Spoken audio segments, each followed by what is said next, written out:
Welcome to Murfreesboro Storyteller. We're delighted to have as our guest today Michael Doubler, who is grandson of the great Uncle Dave Macon. Michael, welcome. Thank you, John. Glad to be here with you. Been looking forward to this. I remember Uncle Dave when I was growing up, playing on the Grand Ole Opry and all the stories that you can tell us about him.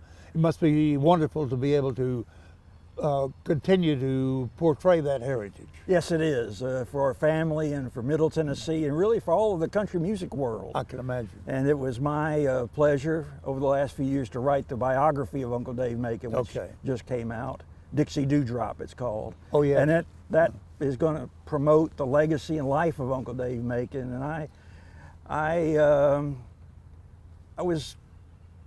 I became enthralled by what an interesting story it was. Mm-hmm. And I hope I've captured that in the book. And even didn't realize it as his grandson till you really developed the book, I guess. Well, that's a great point. I'm sorry to say this, but even as a family member, Uncle Dave was my great-grandfather. Even as a family member, I didn't fully understand how big he was. I see. In the country music world. Yes. And that really dawned on me as I completed the project. And it's something we're all very proud of. Now, what is your recollection of him as a grandfather? He, of course, he passed away before I was born by 2 or 3 before you were years. born. Okay, that's what I was trying to the main remember. connection is Uncle Dave had 7 sons. And his oldest son was named Archie, and he was my grandfather. Okay. And growing up, we were privileged to be able to spend a lot of time with him. And he was very close to Uncle Dave. And of course, we heard a lot of Uncle Dave stories that nobody knew anything about. I'm sure of that. And some of those are in the book. Okay. Let's talk about how you got here. As I recall, during the World War II, during the maneuvers in Middle Tennessee, there was a convoy coming through, and there was a guy named Alvin Doubler from New York, who threw his name and address off, and a young lady caught it, and they happened to be your mother. It was my mother. Okay. That's how the first contact they had. My father was from Illinois, and that's how it happened in the Great Tennessee Maneuvers of 1941, and they stayed in contact and wrote throughout the long war years. My father went all the way to Germany and back, and when he got back home, he decided he needed to go see that girl down in Tennessee. Wonderful. And he saw her, and it was love at first sight, and they were married soon thereafter, and Murfreesboro became their home. Oh, correction, I think I said that he was from New York, but he was from where did you say? Illinois. Yeah, from Illinois. I had the wrong state there, Right. yeah. Well, I knew Alvin, your father, very, very well. I remember him being service manager at the Ford dealership here. My father was not only a mechanic, he was, I look upon him as Einstein with a wrench. He had a tremendous knowledge of automobiles, and was a great mechanic. I believe that. I witnessed some of that, yeah, okay. Well, Michael, let's talk about Uncle Dave Macon and your great-grandfather, right? Yes. Yeah. The Dixie Dewdrop. And we're doing this program from Cannonsburgh, where soon we'll have Uncle Dave Macon Days involved. That's right. Are you working in that as well? Yes, for the last 10 years I've been very involved with the festival. Mm-hmm. And I'm proud to say that this year in 2019 will be our 42nd year of having Uncle Dave Macon Days. It started on a square in 1978, and we moved here to Cannonsburgh in 1984, and this has been our home since then. The ideal place for it. Yes, it is. Well. It's a beautiful setting, and all these beautiful shade trees are here for people who want to play and pick during the festival, and then we have the stage areas and so on. And I encourage people, if you haven't been to Uncle Dave Macon Days, you live in Murfreesboro, you need to come on down. Okay. Come and see us. Let's talk about Uncle Dave, his musician prowess, if you will. Used to play on the square, as you recalled. Not only did Uncle Dave play on the square, he played anywhere he was invited. He played anywhere he could. Good description. And I write in the book that if he was ever somewhere and there was no one to listen to him, he played to his mules. Oh, my word. As he was on his wagon, and we'll talk about that perhaps in a moment. But he wound up as he was really the centerpiece and the greatest star of the Grand Ole Opry for its first almost 20 years. I believe that. And he wound up, I didn't realize this, but he wound up touring all over the country. From here to New York and Boston. He even played in the upper Midwest and Wisconsin. And he even made a tour to California. He made 2 of them to go out there. Once to make a movie, and the second to just make a tour. Tell me about the movie. I never heard about that. Well, in 1940, a film studio approached the Grand Ole Opry about making a film to highlight the stars of the Grand Ole Opry. Right. And they did it. It was done by Republic Pictures out of Hollywood in 1940, and a cast of Opry stars went out and made the film, and it's called The Grand Ole Opry. And Uncle Dave was at the center of all that. I can imagine. Is that film still available? Yes, it is. It sure is. It is. And so it's a very interesting story, which I relate in the book, that Judge Hay, the founder of the Opry, the solemn old judge, yes. Uncle Dave, Roy Acuff's band, Okay. went out there, and Uncle Dave's son Doris, who played with him often, Right. went out there and they made the film, and Uncle Dave did not like that filmmaking process. Oh, is that right? It was a little too controlled for him. Okay. He was a freewheeler Right. in his playing and really in his lifestyle. And but they after 2 weeks of filming, they got it done. As I remember, some of the stories were that Uncle Dave Macon, of course, the family lived in Kittrell area. Yes, right? that's right. I think the house is still there. The house is still there. Okay. And Uncle Dave would come to Murfreesboro and catch a Greyhound bus to get to Nashville for the Grand Ole Opry when his son Doris wasn't available. That's right. This was in the late 40s and early 50s. And he passed away in 1952. And even as he got older in life, Uncle Dave toured for almost 25 years all over the country. I still marvel at that, how they got around. The transportation was not nearly as easily done at that time. Getting to Nashville back in the 1920s was an all-day job. I'm sure. In a Model T, and he did that numerous times, and through the hill country of North Carolina, and I'm just still amazed at the way they got around, given the primitive travel conditions that they had. And Uncle Dave was a driven man. Let's talk about his entertaining a while. He was a driven man. He was willing to make those sacrifices to get out there and play and to make a living for his family.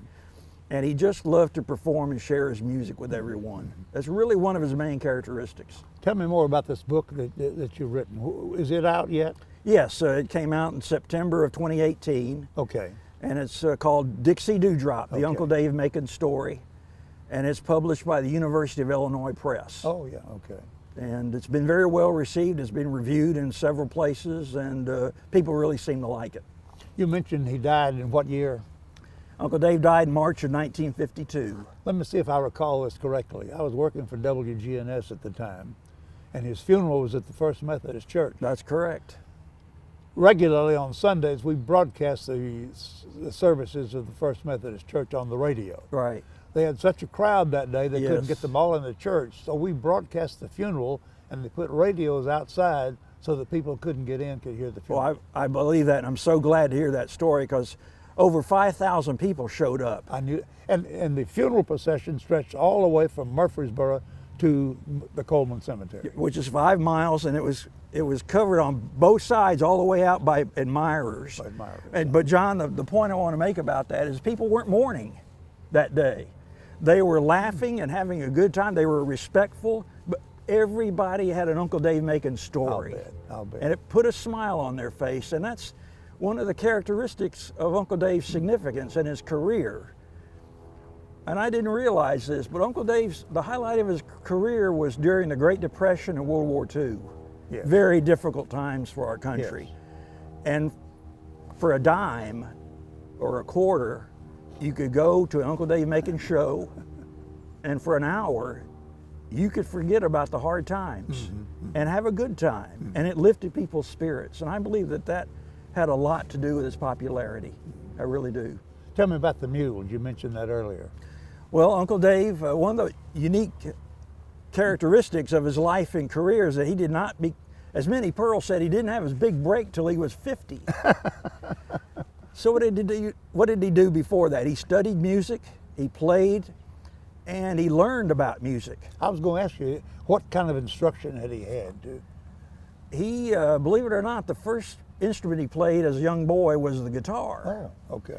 And he also learned to play the piano alongside his sisters. Now, the Macons had 11 children. Okay. And Uncle Dave was number 8. Oh boy. And he had, I think, 6 brothers, 6 boys and 5 girls. And the girls all received piano instruction. Okay. This was in their original home down there in McMinnville. Okay. When he was a young boy. And so he was very musically inclined, and I believe that the inclination came from his mother's side of the family.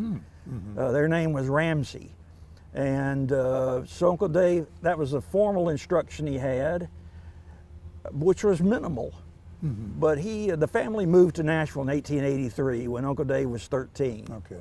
And he saw a man playing a banjo in a carnival show. Okay. And they referred to it as a trick banjo player. He was totally enthralled by watching this man, and he went home to his mother and said, "Mama, will you buy me a banjo?" And she did. And the rest is history. I guess. He learned to play it by himself. Is that right? Yes, he did. And they ran a hotel on Broadway in downtown Nashville, and it was a place where entertainers would stop overnight. And Uncle Dave would watch them practice, and I believe sometimes he played with these professional entertainers. It made a huge impression upon him. Okay. Tell me about Uncle Dave's wife. I know a little about her. I'm glad you asked that, because one of the things that the biography does is it introduces the reader to the people that were important in Uncle Dave's life that no one knows anything about. And one of them, of course, was his wife. Right. Mary Matilda Richardson Okay. was her name, and she was from the Kittrell area. Okay. And she was a very strong woman, probably had to be to live with him for a while, for almost 40 years. They had 7 sons together. But Uncle Dave and his wife, everybody called her Tildy. Tildy, okay. They had 2 great bonds, and one of them was an abiding faith, even though they were in separate denominations. Okay. But their faith in God was very strong. They were Bible reading and Bible believing people. The second thing is both of them had a tremendous capacity for work, and I'm talking about hard work. I'm sure. Keeping a farm running, just her ability to have 7 sons and continue to work. And I never met her, but she must have been really a very, very strong person. Good. I'm pleased to know about her. Tell me some of your... One unique thing about their relationship is she had no affinity for music. That's interesting. She was almost tone deaf. And there's a story I'd like to relate just quickly. Uncle Dave would work on his songs. Of course, he wrote about 100 songs. Oh, did he? Okay. And he was very proud of that. And he had a songwriting technique, which people have.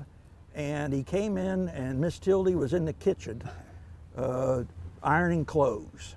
And he said, "Tildy, I got a new song. I want to play it. I want to get your opinion on it." So he sits down, and apparently it was a comedy song.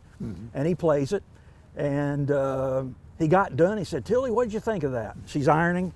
She said, "Dave, I'm sorry, I didn't hear a word."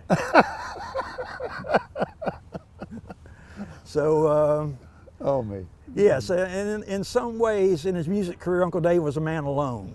Okay. I'm not sure he was that much appreciated by some of the people around him, but his great love for music, and especially his desire to entertain people and make them happy. He was not satisfied at a show until everyone in that audience was laughing and having a good time. More than just a banjo picker. More than just a banjo picker, absolutely. He was a philosopher and a comedian, and he talked of romance and music and food in his songs. Okay. It's all common things that people related to. Okay. Which made him even more popular than everything. Absolutely. Those kinds of the songs. common man could identify with him. Right. Tell me some of your favorite stories about Uncle Dave. I know you have worlds of them. Well, there's so many. I'd like to tell you a story about Uncle Dave that someone else made an observation about. Okay. We're here very close to the square, and in the early 1930s, the Rutherford County Sheriff made this observation. He said, Uncle Dave's playing on the square, and if there were 4 shows playing on the square simultaneously, a medicine man selling his elixir, a preacher proclaiming the gospel, and an auctioneer conducting a sale, and Uncle Dave playing, Uncle Dave would draw the largest crowd, hands down. Interesting, and very true. I'm sure. That's right, and that would have pleased Uncle Dave quite a bit. My favorite story of Uncle Dave is a personal family story that no one knows about, but I did put it in the book. And believe it or not, it had to do with Uncle Dave handling dynamite. Is that right? When they were working on the farm. And to summarize somewhat, they would go out, and when they went out and worked on a farm in groups, Uncle Dave was the boss man. Okay. He was the boss. And he was supervising a work one day where they were using dynamite to remove trees and rocks to clear land. And my grandfather said all of a sudden Uncle Dave reared back and he just stared off in the distance for a while, and he walked away without a word. And some time passed, and my grandfather went to check on him at the house there in Kittrell. And he walked in the front of the house, and Uncle Dave was sitting in front of the fireplace reading a newspaper. And my grandfather said, Pap, they called him Pap at home. Okay. Pap, is everything all right? Oh, sure it is. Are you going to come out and help us anymore? No. Do you mind if I ask you why? Sure. Uncle Dave said, I was out there working, and all of a sudden I realized that I've got money in my hands, and all I got to do is pick it out on the banjo. And I can't do that if I lose them handling that dynamite. Good thinking. So from now on, you boys will be in charge of all the dynamiting. And that speaks volumes about Uncle Dave's character. And he understood what was important in life and to preserve it. If you listen to his music, you would think that Uncle Dave was kind of a maverick, kind of a counterculture person. And that was true in his music, but in his life, he was very much a traditionalist. Okay. Very centered, and really knew how to take care of business. What was his education? He was a high school graduate, Okay. which was unusual for the time. That was in McMinnville when he graduated from high school, I guess? No, he started out in elementary school apparently in McMinnville area, but when they moved to Nashville, he attended the Hume Fogg Academy. Okay. There on Broadway and Still there. graduated from there. My grandson graduated there, yeah. Uncle Dave's a graduate of Hume Fogg. Okay, I did not realize that. I did not know about the Nashville part of his life. Yes, it's a sad part of their life. Oh, okay. The family moved there because the economic conditions were not good, and it was a sad time because it ended with Uncle Dave's father being killed. Oh, I see. He was killed in a brawl on Broadway. Oh, my word. Outside the hotel that they ran, and that was such a bitter pill for them. And one of the other family members died while they were there, one of the girls. And Mrs. Macon made the decision to leave Nashville and to move to Murfreesboro. Okay. And that happened in 1887. They moved to Reedyville, actually. Oh, yeah, okay. Out there. A little bit beyond Kittrell. That's right. That's right. Okay. Well, tell us some of the other part of his life that people don't know about that you may have in the book that would be interesting to others. Well, I think one of them is, like I said, how big he was and how much he toured. I think just the extent of his career people would be surprised at. Uncle Dave had 14 recording sessions. I did not know that. Yeah. And he recorded a massive 217 songs. My word. And we do have a partial, rather extensive listing. It's not partial, rather extensive listing of the songs he performed.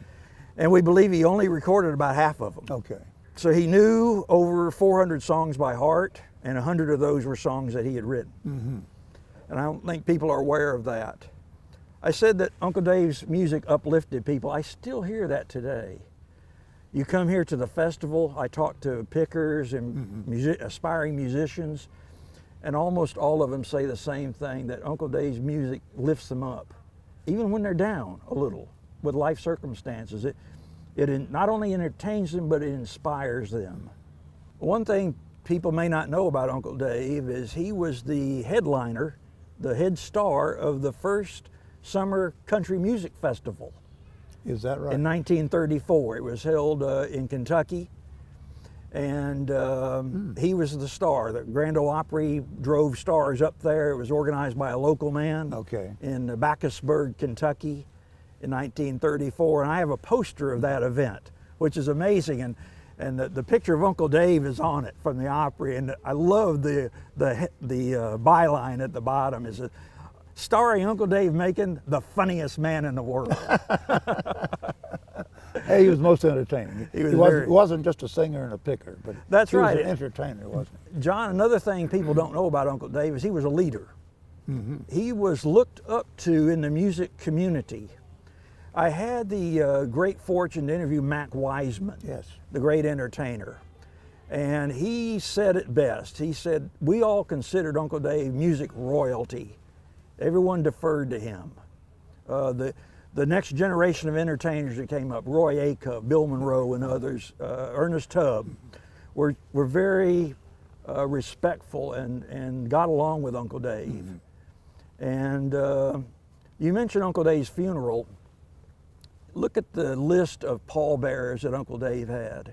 It says it all. I have no recollection. Judge Hay, the founder of the Opry, was a pallbearer. Roy Acuff, Okay. Bill Monroe, Okay. Ernest Tubb. Everybody who was anybody in country music. Yes. Sam and Kurt McGee, who Oh, knew boy. Uncle Dave very well. And there was one man who was there that was not known. He was a policeman in Nashville, Okay. who was a security guard at the Ryman. Okay. And Uncle Dave got to know him, and the family invited him to be one of the pallbearers to represent the common man that Uncle Dave played to so often. So it's a pantheon of country music characters of his day that all came here to Murfreesboro to pay respect to Uncle Dave. Let's talk about the Uncle Dave Macon days and how that serves to be able to prolong and project his life and his career. Right. Well, Uncle Dave Macon Day certainly pays homage to Uncle Dave and his memory and his legacy, and to the music, and and to dance to some extent. It has in the past, but we just believe that there's a place for people to come to listen to old time music, and now even some contemporary music that we have of country music stars and so on. But it's a living memorial to Uncle Dave. The festival, which is held the first full weekend after the 4th of July every year. And I can tell you this, if Uncle Dave was able to be with us one year, he would absolutely love it. I bet he because people are enjoying music, their food, and they're just having a good time. And that's what Uncle Dave was all about as an entertainer. And country music has changed quite a bit over the years. I Absolutely. wonder what his reaction would be to that. Hard to know. Well, it is hard to know. It has changed, and it will continue to change. Sure That's it one will. of the strengths of it, that it changes with the times. But I think Uncle Dave would have had great respect for the entertainers. I'm sure. Because I know this, John, they have great respect for him. Because Uncle Dave was the first to do 3 things that even today's top stars consider very important. Uncle Dave was the first to be a superstar of the Grand Ole Opry. Okay. He was the first person to be successful in a recording studio, and he was the first country music star to be successful on tour. So today, if you're a member of the Opry, you're a recording artist and you're successful on tour, you're at the top of your game, just like he was. Yes, all his life. Yeah, All his just- life. What a great entertainer, what a great human being. And that legacy continues. I'd like to maybe share a little Please. news with you today. Please. Uncle Dave has just been inducted into the Tennessee State Hall of Fame. Oh, wonderful. And I say in the book that he was at the pantheon of country music entertainers, and they just proved it. The other musicians who are already in the Hall of Fame, the Tennessee State Hall of Fame, include Elvis Presley, Johnny Cash, My word. Dolly Parton, Okay. Chet Atkins, and others. And Uncle Dave is being added to that very elite roster of Tennessee musicians. And is there a place in Nashville somewhere that there's a display of all those that are members? Not as of now. It's Okay. the Hall of Fame was created in 2015 by the legislature, and it's online, and it's being the custodian of it is Austin Peay University. at the Oh, moment. okay. So it's at Clarksville where the actual any. That's where it's housed. Or, housing, that's what I'm that's where trying to it's say. held now. But its main presence right now is online. Michael, this has been so interesting to talk about Uncle Dave Macon. Tell us anything else that we've left out that you would like to include as we wind up our program. Well, Uncle Dave endures today, I think, he is the personification of the earliest roots of country music. And that legacy will never change. One of his monuments says he was an icon of country music, and that's really true, and forever will be. And I just think that his music is still with us, I think always will be. And I just hope when people listen to it as a family member that they enjoy it just as much as generations before did. Sure there will be. Michael Doubler, thank you for being with us. Great grandson of the great Uncle Dave Macon. Thank you, John. Appreciate Thank you it. for preserving his memory and for sharing it with the folks watching on our program. Thank you for having me. It's been a pleasure talking with you Thank today. you, Thank Michael you. Doubler.